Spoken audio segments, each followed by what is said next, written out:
Hi, we're going to work on creating a flash motion tween. I have in front of us an example of a blank flash stage. On the top you see the timeline. In the center of the stage, the window you see below is the properties window, and over on the left you see the tools bar. Now what we're going to do is simply demonstrate how to create a very basic motion tween.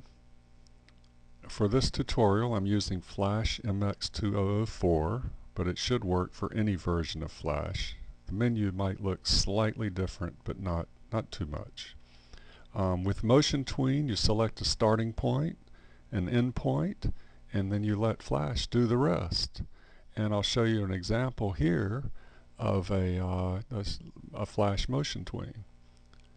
What you see is simply a red ball moving across the screen. It's in a loop, and that will create something like this now.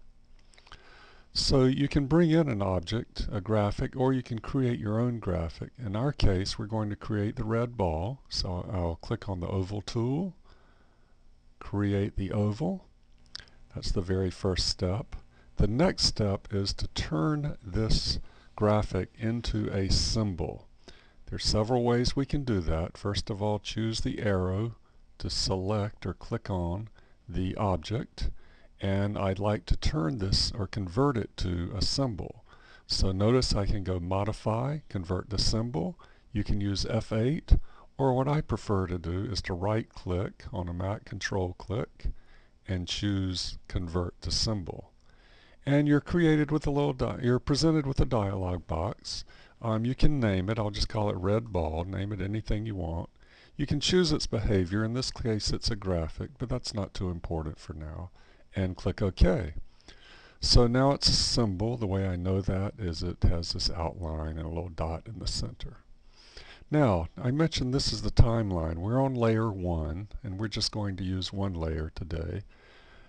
On layer 1, I'm going to about frame 20. It really doesn't matter.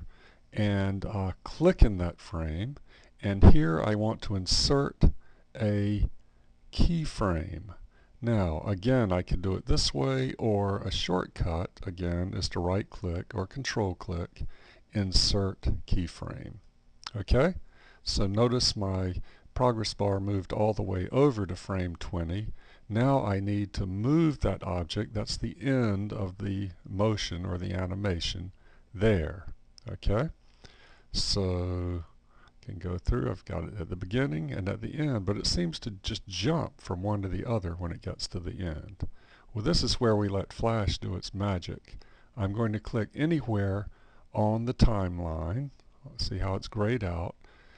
On the properties, I will choose Motion Tween. Okay, and now we can play that, and sure enough, it moves as I wish for it to.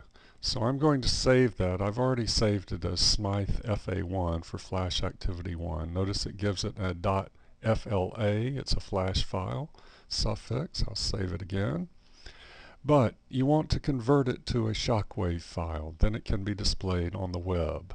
So in order to do that, choose Export, Export Movie, and notice it defaults to the file extension SWF. Again, I'll call it Smythe FA1, and I actually have one of those there already, but that's okay. I'll just replace it. And it asked me a few more items, but I can just ignore most of that for now, those settings. Click OK, and sure enough, we have a nice little Flash animation. And that's it.